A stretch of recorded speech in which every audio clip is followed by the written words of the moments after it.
So, hello and welcome to today's session on communicating change and pivots of confidence with Erin Kudus and Farhan Ahmed. I'm Emily Ruffle, Engagement Specialist at the Agile Business Consortium, and I'm going to be your host for today's event. A little bit of housekeeping before we start.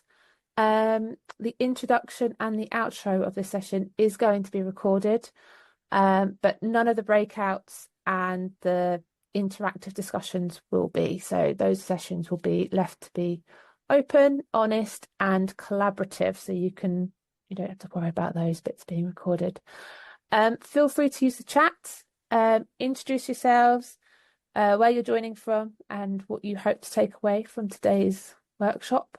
We're all here to we'll be monitoring the chat as we go along, but pop any questions in there and we'll aim to answer them as Erin and Farhan decide whether it's all at the end or as they go. So if we're all set, I can't see anyone else in the waiting room. I would like to hand you over to Erin and Farhan. So over to you. Thanks, Emily. Hi, everybody. Good morning. So, well done for making it 9 o'clock start on Thursday morning. So, welcome. So, I'm Erin Kudus, and I'm an Agile and Tech Change storytelling specialist. I focus very much on tech change and Agile communication storytelling. I'm also an AI trainer. I'm also the founder of the Agile Storytelling Company. I've been working on transformation communications for over 14 years, and I've worked in financial services, IT, fintech, and insurance. Very quick backstory, how I ended up working in this space. So I was working on a global Agile transformation program a few years back, and the whole program team that was involved in rolling out, it was SAFE that they were rolling out. We were all expected to be SAFE 4.5 registered. That was the certification at that time, and it was all very new to me. But what I did find that I loved it. I enjoyed learning about Agile, not necessarily SAFE, but I mean Agile ways of working, and also spotted there's a bit of a gap in this space, which we'll talk about today. So here we are today, and I am delivering this course with my fellow co-trainer, Farhan. Hi, hello everyone. So I'm an AI trainer alongside Erin. I've been working with Erin for the last 4 years now. Prior to joining the Agile Storytelling Company, I was in recruitment and in project management, but then AI took my focus. I'd say about 3 years ago, I realised very quickly just how capable it was, and my career automatically went in that direction. So I look forward to telling you all things AI and comms later on today. Great stuff. Right, I'm going to start showing my screen, and nice to see the intros. Good to meet you. Oh, even from Belgium. Amazing. Oh, Scotland. Friends afar, Brighton. Cool. And potentially even France, I think. Yeah. Right. But meanwhile, I'll just share my screen. Can you all see my screen? Cool. Just trying to get into speaker note mode. Here we go. It was there a moment ago and it's just disappeared. Here we go. Right. We've done the intro, so I'll skip on. Did that work? Are we on slide 2? The yellow man? Yeah, man. Cool, great stuff, right. Cool, right. So this is a 2-hour session, and it's very, very, very practical. No theory, no fluff. It's really about setting you folks up to do comms that are impactful and relevant in times of change, and do it easily and fast. And you'll get some handouts afterwards to help you. Essentially, this session is designed so that you can get started on comms immediately.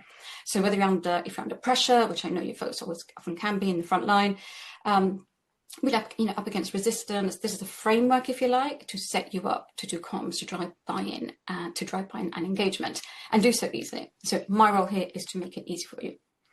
Now, I just want to kick off with I was presenting at an event a couple of months ago. It was an Agile London event, and I asked, and it was hosted at Virgin Red's offices. I asked the attendees 2 questions. This is the first question: does your leadership regularly share updates on delivery? And the second question is, do your leaders, are they open? Do they say, hey, look, we've hit a blocker, but here's what we've learned from it, and here's how we're pivoting. Now, here's a response for both questions. Now, there's about 80 people in the room, and not a single hand went up. And I have to admit, I was not expecting this at all. I was pretty shocked. I was expecting a few hands to go up. So that's for me quite a big statement, quite a big statement. Now, I also want to share some things that I've been hearing. Now, I go to a lot of networking events. I talk to people in the industry to stay up to date, to hear what's happening. And I meet Scrum Masters, product owners, Agile coaches, developers, and also comms people. And there's my personal experience. So I'm going to show you just some things I'm hearing. Now, this first one, comms is just a tick box exercise, leadership, don't really care. This was a very senior product owner mentioned this to me a few months back at an event. Stakeholders don't turn up to key meetings. I actually was brought into a program where people just were disengaged, and this was a risk to the program because with stakeholders, not turning up to key meetings, this was a big problem for the program, and I'll talk more on this in a bit. I thought the transformation was done, so I was brought into a program to drive awareness and engagement, and I did a quick temperature check in the office. I went in, I hung around the kitchen, the coffee machine to meet people. I was new to the role, new to the organisation, and I wanted to get a feel for where people's heads were at around the transformation. And the transformation was nowhere near done. It actually came 2 years after I joined, but at that moment, people actually thought the transformation was done. And this was a tech change that was impacting everyone. So that was quite a big surprise to me. Because there's a load of fluff. I think that's pretty well, unfortunately, pretty well kind of recognised by organisations and by comms folks. And we'll, hopefully by the end of today, we'll prove that comms isn't a load of fluff, but rather a massively, in my opinion, a massively under-leveraged tool. And then this was actually a recent conversation with someone who's leading the tech and agile transformation for a very large retailer. Currently, there's a live transformation, and they told me the lead of this transformation told me we have all the typical challenges that you find with change transformation, but we're doing this transformation on a shoestring budget, which means there's no budget for comms. And I often hear that. So even though there's an appreciation for the need for it, the budget just isn't there. Talk on that in a bit. Lack of alignment of people to the change. I hear that pretty much at every event I go to, and from all different roles and levels. There's that disconnect. And then finally, a program lead actually said this to me on my first day of meeting them to do the comms for a major change that was going to impact lots of people.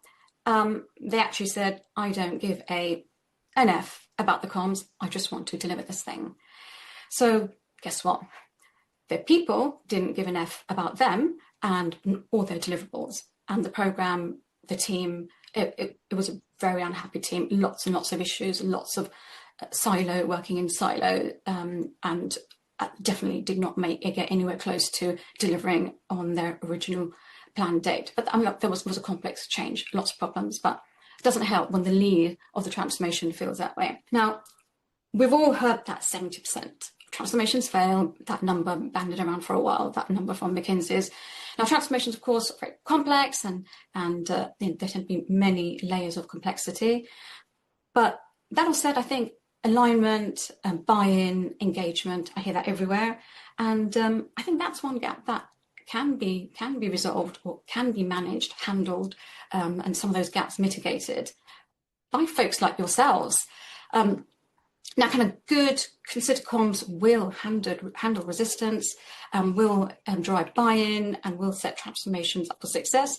Now, I'll quickly add that I'm not saying that comms is going to solve all the problems, but it will help, and I've seen this myself, and I'll share some examples. Right, excuse me. So, a few years back, I was working for a fintech. It was rolling out agile ways of working to its global offices, and I visited some of the teams, and I found that some of the teams did not know who was leading the program. They were in the same team. And I kind of thought, how is this possible that these teams are working on some major initiatives and they did not know who was leading the transformation? So, that senior leadership visibility, super, super important. So I played this back to the program director and persuaded them to go on a roadshow around the different offices.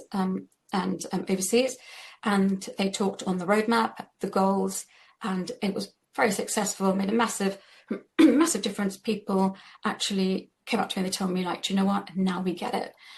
Now we understand, we've got a view of the roadmap and what the end goal looks like.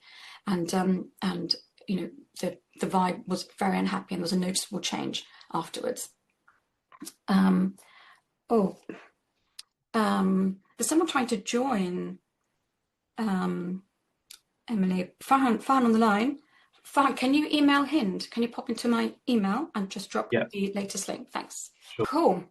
In another example, so as mentioned earlier, I was brought into a company in the insurance sector. It was going through a big tech change, big transformation, and I was brought in at the 2-year mark because the organisation had change fatigue pretty bad. Not only did it have like a couple of missed go live dates, there was a change in personnel, the lead, and no one really knew at the 2-year mark what was happening. And the stakeholder and now the change team and the delivery team were working on a new go live date, but they couldn't land on it because people weren't turning up to key meetings. So I was brought in to drive engagement with key stakeholders and drive awareness around the organisation about this transformation. So, as mentioned earlier, I took the temperature check, asked 10 people what they knew about the transformation. They either didn't know about it, had never heard about it, thought it had died, or that it was actually complete. So I played this back to the senior leadership team, and I actually proposed that we do a company town hall with the C-suite and have a bit of a reset to get everyone back together and just start over. But what really shocked me was everyone said no. It was a categoric no, and that really shocked me. And it transpired, what I noticed was that they were afraid. There was a fear that if we communicate something this week and things change next week, they're going to look stupid. And that told me so many things. One is that there's a fear of failing in their own organization, and these are people at C-suite level. So there's a fear at the top.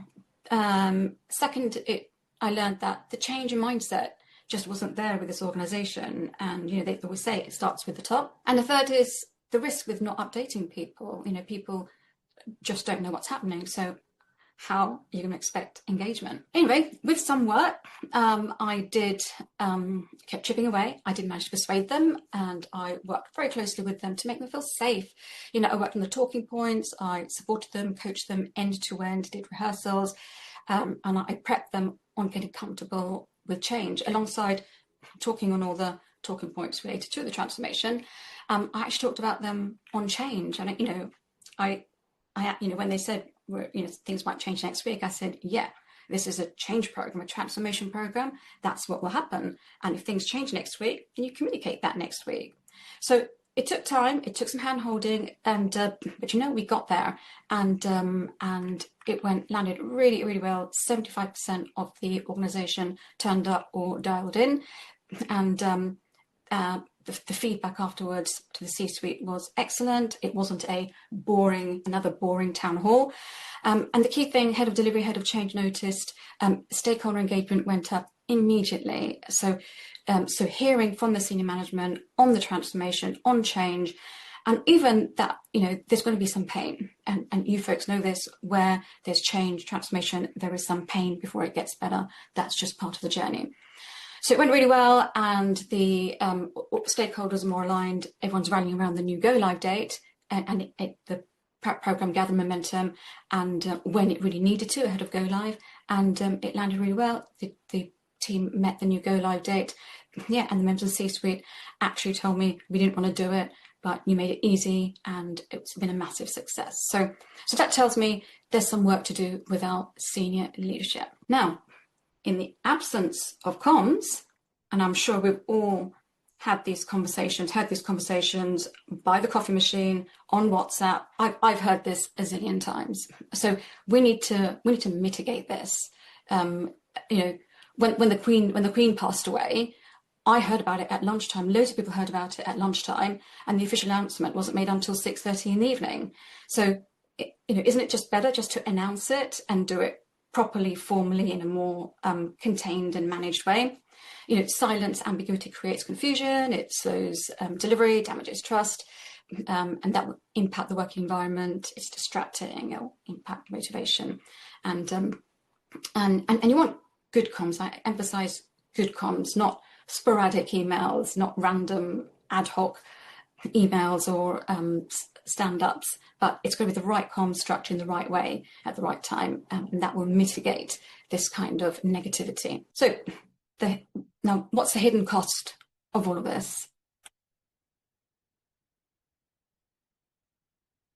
Let me have a quick read. So now, if teams don't understand change quickly, then that will slow down delivery, time gets lost in clarification loops, repeated questions, poor decisions. Just checking, there's I think there's someone still trying to join the call. Reworks, wasted effort, resistance, and people start to fill in the gaps themselves with fear and rumors in the absence of clarity, and people start to assume the worst, and that will lead to low engagement, disconnected teams, low motivation. We're all familiar with this stuff. Really important to keep people connected to the why, so they stay focused on the what. A disengaged team will just do enough, but not their best, and you want more than that. Especially during change and transformation, you need that energy to drive that level of change. Another hidden cost is trust. Bad news handled badly is what will be remembered. People remember how that change felt, and not just what happened. And if you hide bad news or sugarcoat it, and I've seen this will impact trust. And I've seen this many times where after an update, I've heard people say, well, that was watered down. So then there's burnout, blame, and that starts to build from built up pressure, finger pointing, morale drops, psychological safety, and all that stuff start to kick in. So in summary, the eventual cost of all of that is a company's bottom line. And that will impact the culture. People, I hear this a lot, oh, I can't wait to leave. And people start to either jump ship, leave the company, or go into a quiet quitting mode. And that's a risk to the organization. Right, now let's start taking a look at what we can do to mitigate this. I'm going to pause there for a moment. Does any of that resonate? Is anyone experiencing some of this, hearing some of this? I'm seeing heads nodding. Okay, yeah, well, hence you're here today. All right, now this section, if you take notes, because there is an exercise coming up, so let's take a look at what we can do to mitigate this all from happening. So what I'm going to share here now is an outline framework for written and verbal comms, and it's designed to help you structure things, when things get busy, things are intense, and it's a repeatable format. So once you get used to it, you get quicker at it. And once people start hearing this format, they'll start to get used to it. And it should, in theory, it should become easier with practice. So the first is to start with setting the scene, the context. What's change? Why? The when? Is it a customer issue, customer feedback? Is it a data point? Is it a software? Is it a bug, for example? And then there's the why and the when. Next bit is the middle. What's changing? How are we adapting? What are we doing to adapt to the thing that's changing? What are we prioritizing? And also what's not changing? So what you're starting to do is add a bit of stability and manage that change and manage that uncertainty. So rather than just announce that, okay, this is changing, and I've heard this a lot through the grapevine, where you start to hear, oh, guess what? There's another replan coming, or there's a scope change, and there's so much negativity around that news coming out that way. So what you want to do is manage it and contain it, and contain the negativity. And even actually, perhaps actually, turn it into more of a positive. And then there's the what's next, close that loop. What's next? What do people need to focus on? How does it support the team or the organization's goals, objectives?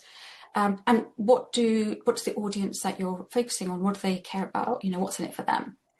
And and who will it impact? Who will it benefit? Is it customers, colleagues, stakeholders, or the whole organization? So, and this could be tailored for any audience. So if it's senior stakeholders, the whole organization, or specifically engineers, product owners, you can use this format. It's a repeatable framework that will work for any audience. Let's take a look at some examples. Right, so the first example, and I've highlighted bits, we'll go through this bit by bit. So the first one here, the bit in yellow, it starts to set the scene. So using that structure that I've just talked through, we're setting the scene. And then in blue is what's changed, and then the why in green. So we're very quickly managing the change and what we're going to communicate, having to communicate. Next is what's changing. How are we adapting? The piece in yellow is what are we doing? What's changing and how we're adapting?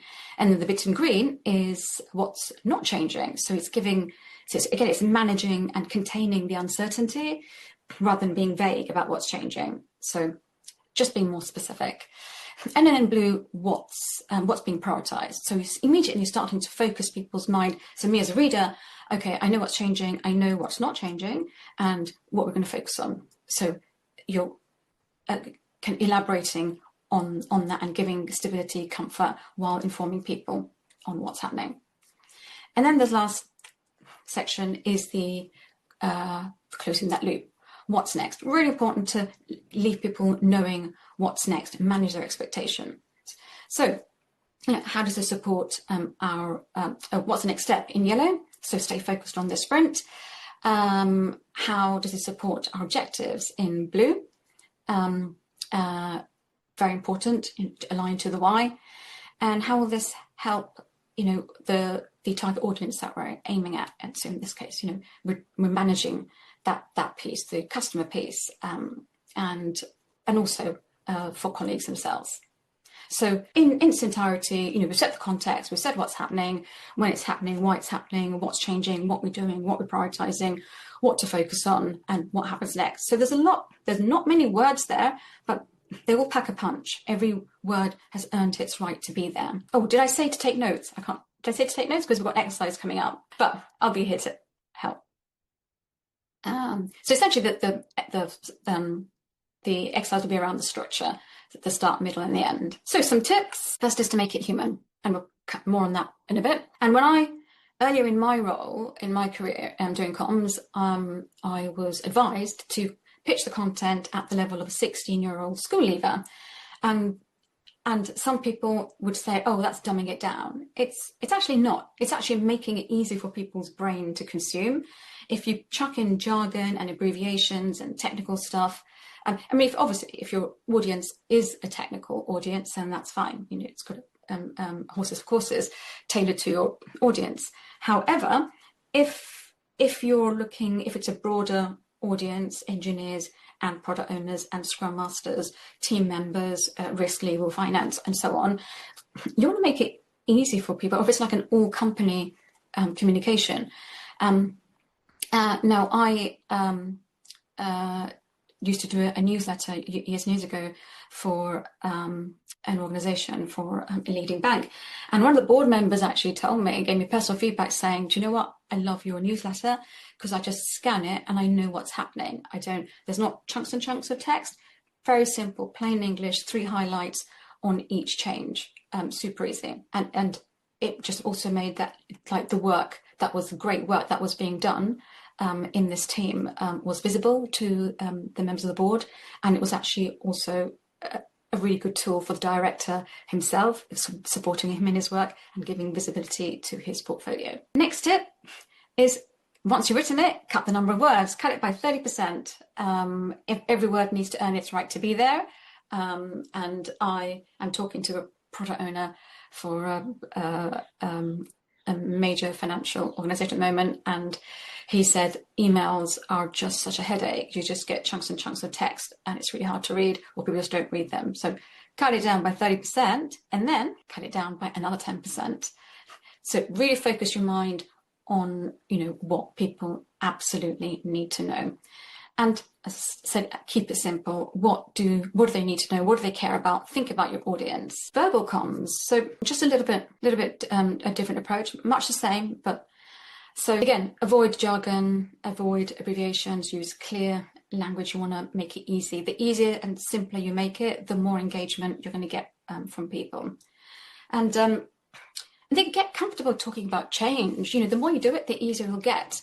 And I know some of the conversations around change can be uncomfortable, but I think it's up to us, it's up to folks like yourselves to make it okay to talk about change.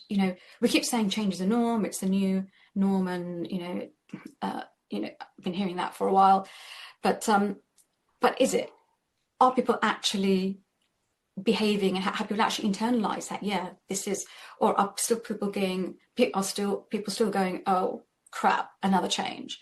If that's the response, that's the case, then that narrative needs work. Now, one of the things around that, and we're going to look at this today, is make pivots and scope changes. They aren't a sign of failure, and even budget slippages. It's that's part and parcel of change. Scope changes, budget changes, date changes. It's not failure. It's just part of the process. So I think it's up to management to change, to put a positive narrative around that and not shy away from it. Pivot, scope changes, these are all good moves to recalibrate towards a better outcome or the best outcome. So really important to highlight that rather than treat it or talk about it as a failure.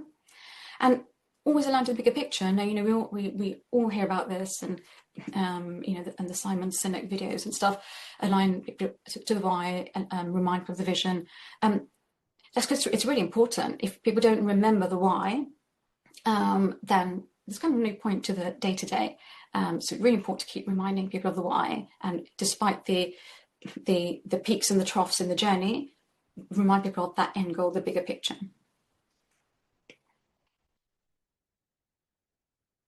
Right, a structure. So similar to writing comms, I recommend having a structure for verbal comms.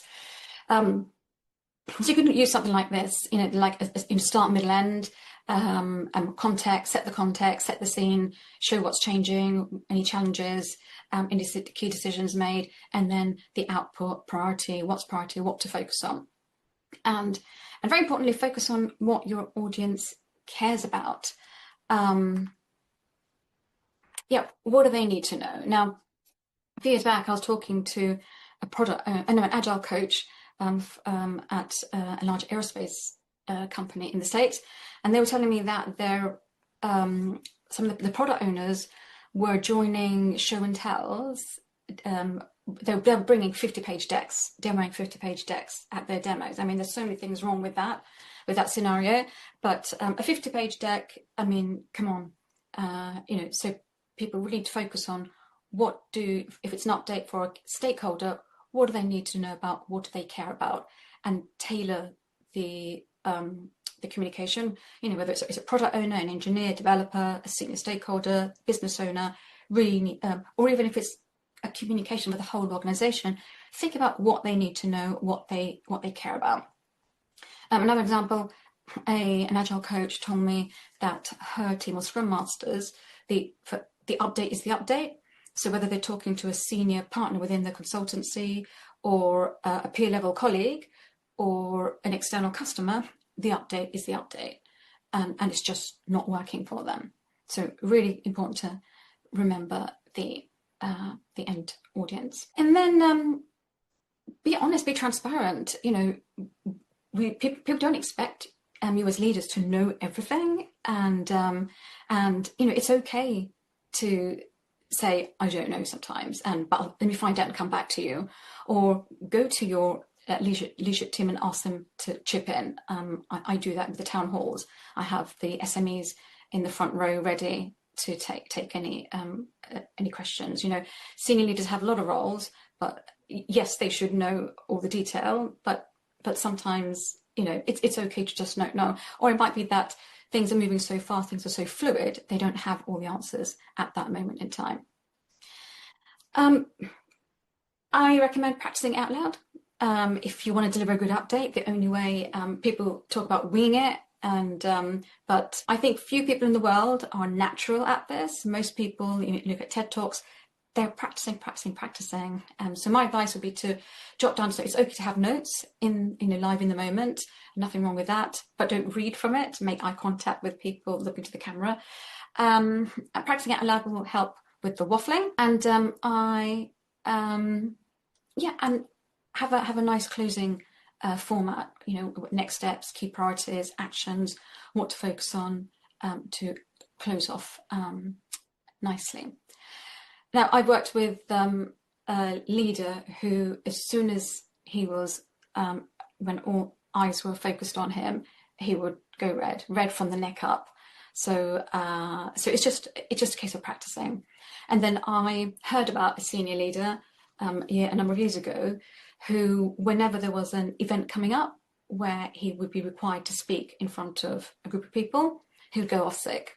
And I feel really sad to hear that now. If I had access to that person, I would work with them and help them. So speaking in front of groups of people, whether it's online or in person, it's not a natural thing. It's not everyone's natural space. It just takes practice. It takes a bit of work and just a little bit of prep, and just practicing it out loud 3 times will help massively. Yeah, and remember, comms is your secret weapon. Like I said, it's a massively under-leveraged tool to get people's buy-in, to get people behind you. Take a look at some examples and let you have a read of that. Taken something that potentially could be interpreted as a negative, and I've got a couple more examples here.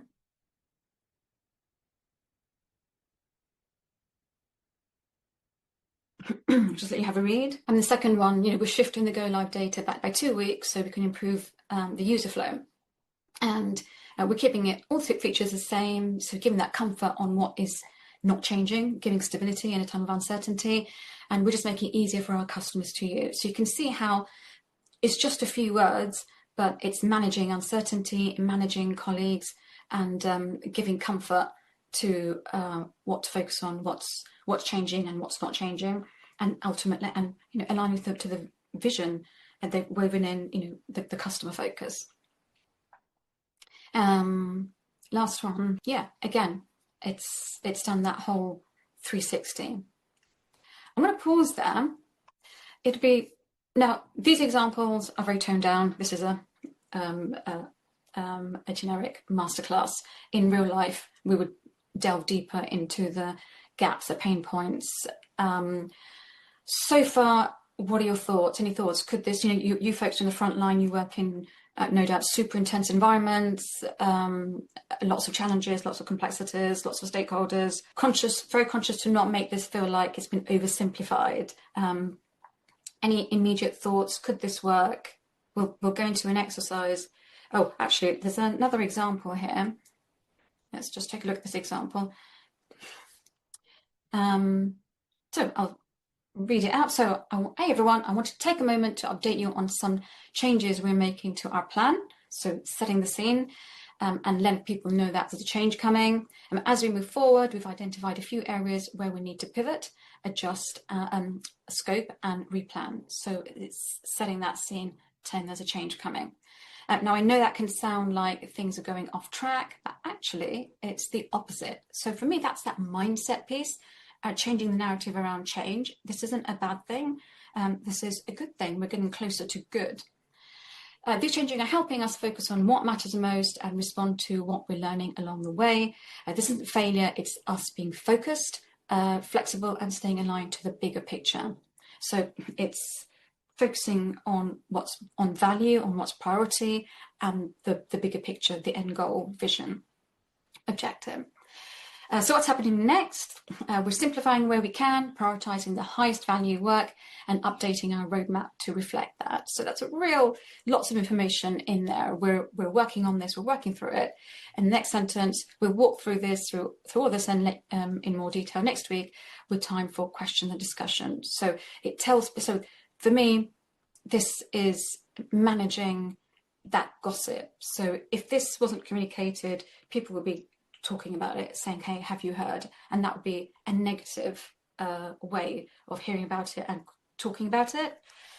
So this is a better managed approach. The last line, I know change isn't always easy, and I really appreciate how open and adaptable you've been, and thanks for sticking with it as we keep moving forward. Change is hard.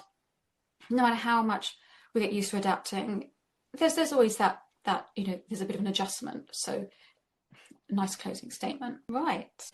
Next is, now we've touched on the vision, and I thought just going to a bit more, look at some more examples here, just to see it in different, used in different ways. In these examples, it's, in a couple of them, it's actually specified the vision, or you could just weave in it. Actually, it's specified in all of them, but you could, some of you already did that. You've woven it in without explicitly saying that we've aligned to the vision, but you can just say we're meeting the needs of our customers. We want to give them the best in-app experience. So you can weave it in those ways. So I'll just give you a moment to read that, just to take a look at some examples of bringing in the vision into your comms.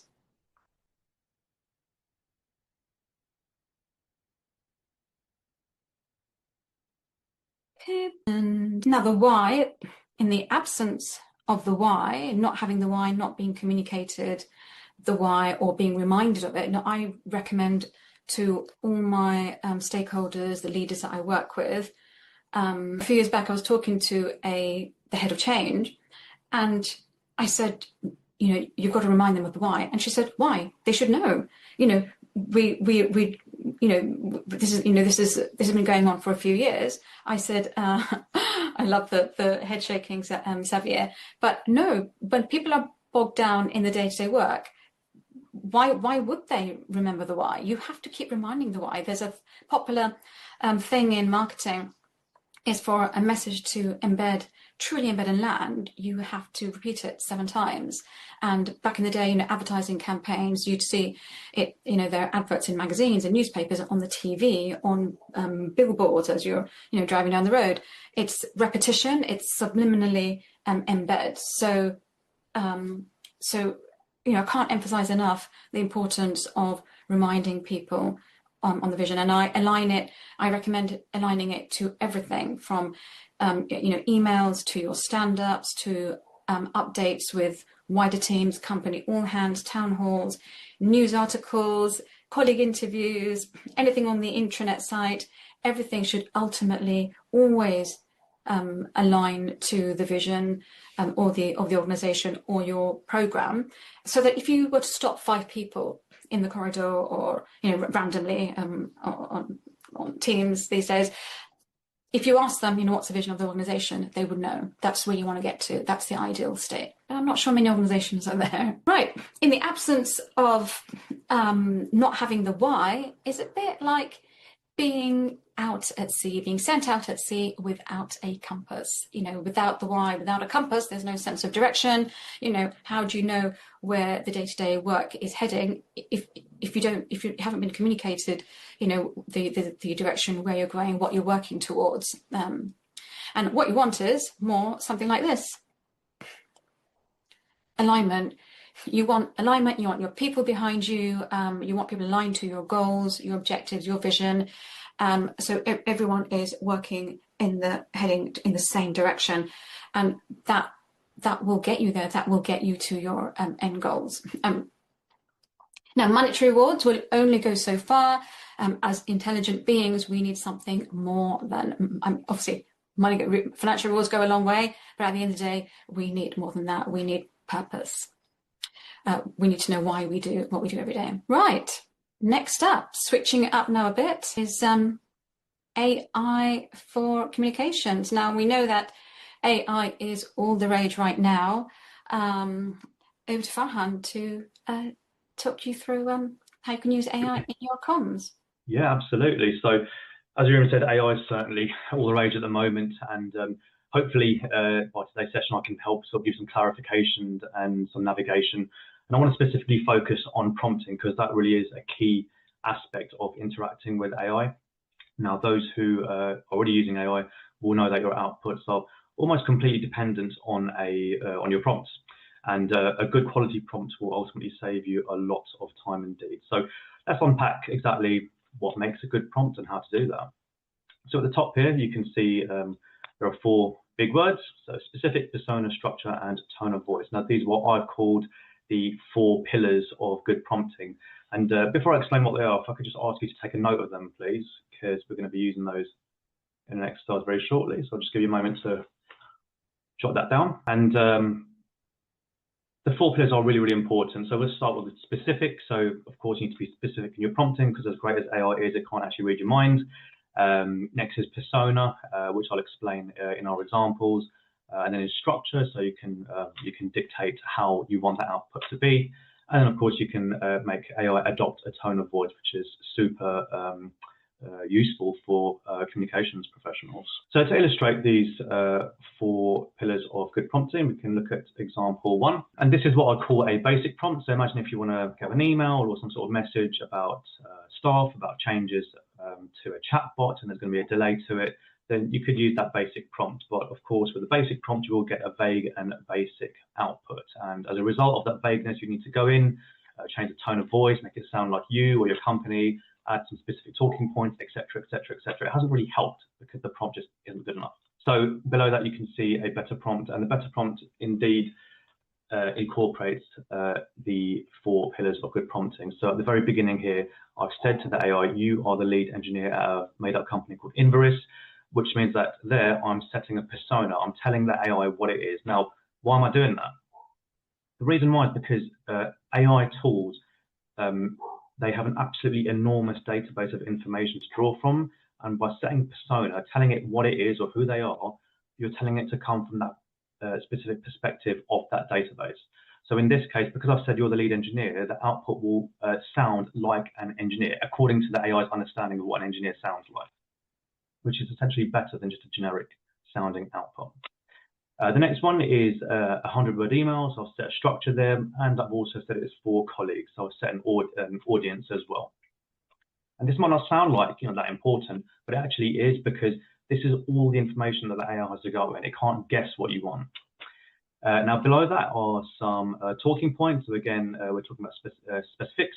So some features were removed, and I haven't actually said what features were removed. So what the AI will likely do is give you placeholders to put in your features, which is of course very helpful.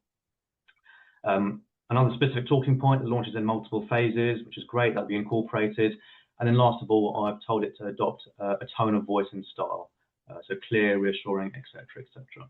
And so as a result of using this better prompt, the amount of work that you would need to do to adjust it, and you will need to adjust it, is minimized, because the prompt is really, really good.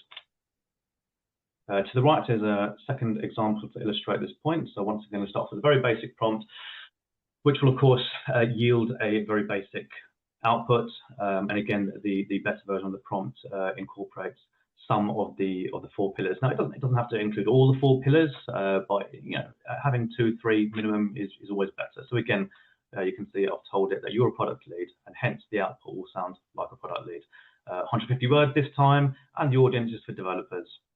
And then below that are 3 talking points as well. So once again, these better prompts, I've tested prompts hundreds of hours over the last few years, and I can't tell you the amount of times I use it personally. Just 3 minutes on a good prompt can save you half an hour on an email. It really has reached that level, and over the coming years, AI will only get better. And as a result, it is really up to you to get better at prompts, because as good as AI will be, it doesn't matter if your prompt isn't good. It's reliant on you ultimately to drive it. You're the director. You're the engineer of prompting. So that's my advice with prompting. Cool. Okay. I'm curious to know, is anyone using it? I'm going to go into some do's and don'ts. But before that, is anyone using AI for comms? I'm just quickly scanning. I missed some of the responses. If I can get a shake of the head, one way or the other, no. Okay, helpful to know.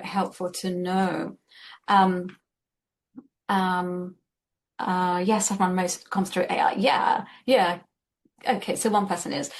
So, as Fran said, it's a tool. It's here to help. I'm going to quick look at the chat. Sustainable profession. Yes, are you consciously not familiar? Yeah, no, makes sense. Right, so do's and don'ts. Do's and don'ts, of course. First, disclaimer, I can't talk about AI without talking about ethics, data security, company policy. So please check your organization's policy on AI usage. Super important. I'm sure you folks already know that. And if you do start using AI for your comms, my recommendation is, this is my disclaimer alert, by the way, to work with your internal comms lead, because particularly if you're communicating out externally, but I'm guessing it might be mostly internal. But check with your internal comms lead what their policy is on using AI. All organizations have particular tone, style, language, values, do's and don'ts. So do check, and different organizations are at different levels.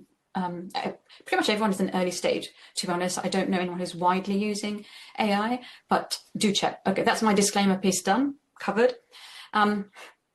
Elsewhere, I would say, if I love it. I love ChatGPT, massively useful tool. Before I go on to that, but you've absolutely got to control it and not let it control you. And I fear that we're going to see a lot of issues in this space when take-up adoption increases. But meanwhile, if you don't have budget for comms support, AI is a great help, or you want to do something quickly. There are things that you can do to train your AI. It's beyond the scope of today's session, but there are things that you can put in place to train the AI to your organization, to your personal tone and structure. But Farhan has already said that you can actually train it to adopt the role, adopt a role, i.e. your role. But that all said, you've absolutely got to remember it's a tool. Please do not copy paste. You've got to be authentic. It's got to represent you. It's just a tool to help you to speed up your work. So yes, use it for drafts, use it for edits, rewrites, but you've absolutely got to make it your own. And you've got to sense check it. If you are close to AI or to ChatGPT, you will know that it hallucinates, i.e. it makes stuff up. It will make up sources to please you, because the output, ChatGPT is very much, I don't know about all AI, but I know ChatGPT is a people pleaser. So it will create content and sources even to fulfill the output for you. So you have to be super, super, super careful, not just in your comms, but generally how you use AI. And you're the expert. You're the expert, and you're accountable at the end of the day, not AI. So sense check it, edit any content that you're using, and do check it for accuracy, and make sure that it represents you. Go in and add your personality to it. And if you don't do that, then you will lose trust with your people. There's some do's, some don'ts. I think I kind of mentioned them already. So do not copy paste. AI is not perfect. It does make mistakes. It needs your input, and also everyone will. I shall give you a quick moment to read some of that. In time, everyone's going to be using AI, and everyone will passively upskill in AI through natural exposure. And if everyone starts using AI tools, the results will be homogenization of content. It will just all look the same, even if you ask AI to create variety, to make it different. So it will become, I'm already hearing, and in my breakout room, Mark was saying, so-and-so can spot a ChatGPT message, an AI message a mile off. And Farhan and I are able to spot that as well. And you can see a lot of LinkedIn posts, you can spot those generated by it. Nothing wrong with that, but you just need to know that and be careful how you use it. If you're doing that with your teams, then that's the quickest way to lose trust. So absolutely can't emphasize that enough.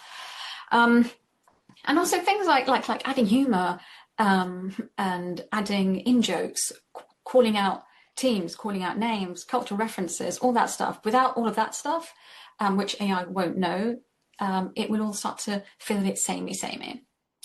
And, AI is a tool. It can't create purpose. It doesn't understand emotions deeply. It can't replace your creativity, and nor is it 100% accurate, and nor will it know, it could get pretty close, but it won't know the cultural quirks and inside jokes like you do. And if you rely on it too much, here's what can happen. I don't know if any of you saw this in the news, but so embarrassing. So this is following the very tragic Air India plane crash recently. The CEO's speech was almost identical to a speech by the head of American Airlines, which was just 5 months prior to this, which is like so mortifying, you know. So either I don't want to be accusatory here, I don't know the background, but what could have happened? The potential scenarios is he did it himself, or an assistant did it.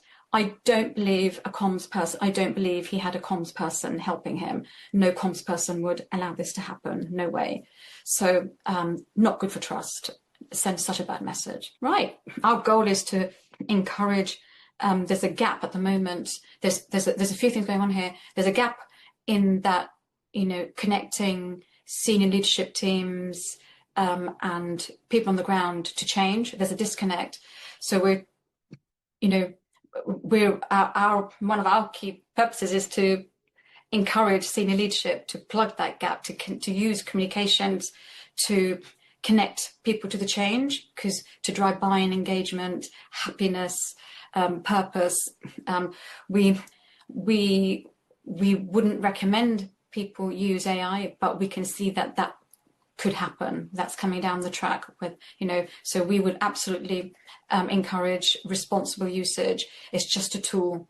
People want to hear from you, and nobody has to be polished or perfect, you know, but just a few lines to say, hey guys, hey team, hey folks, I know things are hard, you know, we've got a replan coming, but, you know, I'll communicate something as soon as I know more, something like that. So we want to encourage senior leaders to be authentic, 100%. Thank you.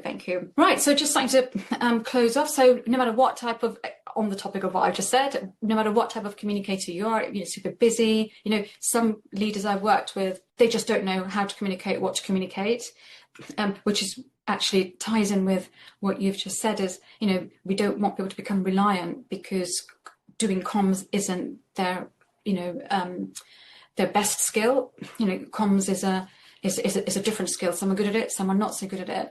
So, you know, we have people who are not, you know, don't know how to do it, and they're focused on, you know, on their main job. And then we've got people who over communicate. You know, I worked with a leader who communicated everything that's found front of mind, download, and he thought he was being helpful, sharing his ideas and meetings he went to, but, you know, but that can overload people and it's not relevant. And then there's people who are so focused on delivery, they're just doing the minimum. So I'm hoping that whatever camp you're in or your leaders are in, there is this framework that that, you know, I've shown you here today. Is the written version, not the AI version. The AI is one to be aware of, because that's where we're headed. That's where the world is headed. But to be authentic, the structure, the framework that I've shown you here today is, you've seen, it's pretty straightforward. It's pretty easy. You know, the start, middle, the end, set the context, what's happening, why, when, and the next steps. And it'll become habitual for everyone, for you and your teams. And you will get used to you working in that way. And I encourage you to work in that way. And yeah, some final actions for you. Stop boring updates. I hear this a lot, you know, 50-page decks, or downloading too much, downloading what's front of mind, all that stuff, or boring emails, boring updates. Someone was saying, you know, it just takes a bit of prep and a bit of practice. No need to be polished, just a bit of design thinking before you write, send something, or verbally communicate. And silence people will fill in the banks. If there's silence, people will assume, make assumptions, start rumors. So a short update is better than none. And I recommend you, you know, be honest, be human. Like I said, no need to be polished or perfect. You want people just to connect with you, keep it simple, keep it easy to digest. You want people to digest what you've got to say easily to connect with you, and they will come to recognize your style, and they'll want to hear from you. They will join your calls, they will read your email. I hear that people delete emails, and when certain stakeholders are doing an update, people won't go. They'll be like, oh no, they're really boring, or they're very monotone, or they're just too long. Keep it simple, and show up. I worked for a lead who regularly missed his or was late for his own updates. If you don't show up for your people won't show up for you when you need them, and you'll need them to go above and beyond when there's go live coming, a big release update. And consistency is key. If you show up regularly, your people will show up for you. And I just talked on that, and I recommend you start. Talking about the pivots. We've talked about that. Talk about the pivots. Make it okay. Change is a good thing because it's taking you closer to the right output for you, and stay connected. Connect to the bigger picture, the why. We've talked on that. So important for alignment, right? And then, did it land? How do you know if it landed? All this, take away what you've learned here today, the framework, and did it land? So how do you measure that? Are people more engaged? And are people turning up to your key meetings? Is it getting buy-in engagement, getting people aligned to your go-live dates? Are they more aligned to the where you're headed in terms of the objectives? Is there greater adoption of change? I had worked on one program where nobody was doing their training on a new piece of tech because they didn't want to. So we'd have to work on that to change the narrative. And then once we did that, take-up went up. What feedback are you getting personally? And then, of course, there's metrics. And is there less gossip and rumours? Sped through this last bit, you'll get the handout, and you will get this deck afterwards, I think early next week. And all that is left for me to say. Me and Farhan, this is what we do. We do comms storytelling in the agile tech space and AI. Hope you found this useful. This is your MVP in a 2-hour session, your MVP toolkit for good comms. I hope this has been helpful to you. I'm just going to take a look at the time. Any 2 minutes, any final questions? I can't see any questions in the chat, but I hope everyone has found this session useful and you've been able to take different learnings or reflections away from today. I certainly have. I think the conversations and the discussions brought about and the shared learnings has been really insightful. So from my personal, I've found it very useful. So I'm hoping that you've all taken something away to think about and action. Just to add, there's loads of resources on the website, loads of blog posts. We post on LinkedIn on this stuff, and we've got loads and loads of tips and resources on the website and best practices. So do take a look at the website and do connect on LinkedIn. Always happy to connect. And do get in touch if you have any questions.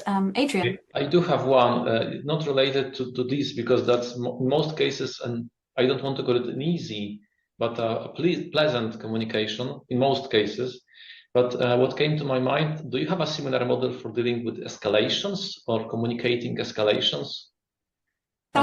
Yeah, so this is obviously quite, we would work with individuals, companies, teams on a one-on-one. This is obviously a generic course, but get in touch if that's something when you talk about. We do coaching and mentoring as well to tailor solutions designs for people that what's relevant to them. Like we're working with someone at the moment to work with product owners on storytelling. Get in touch and we can have a conversation.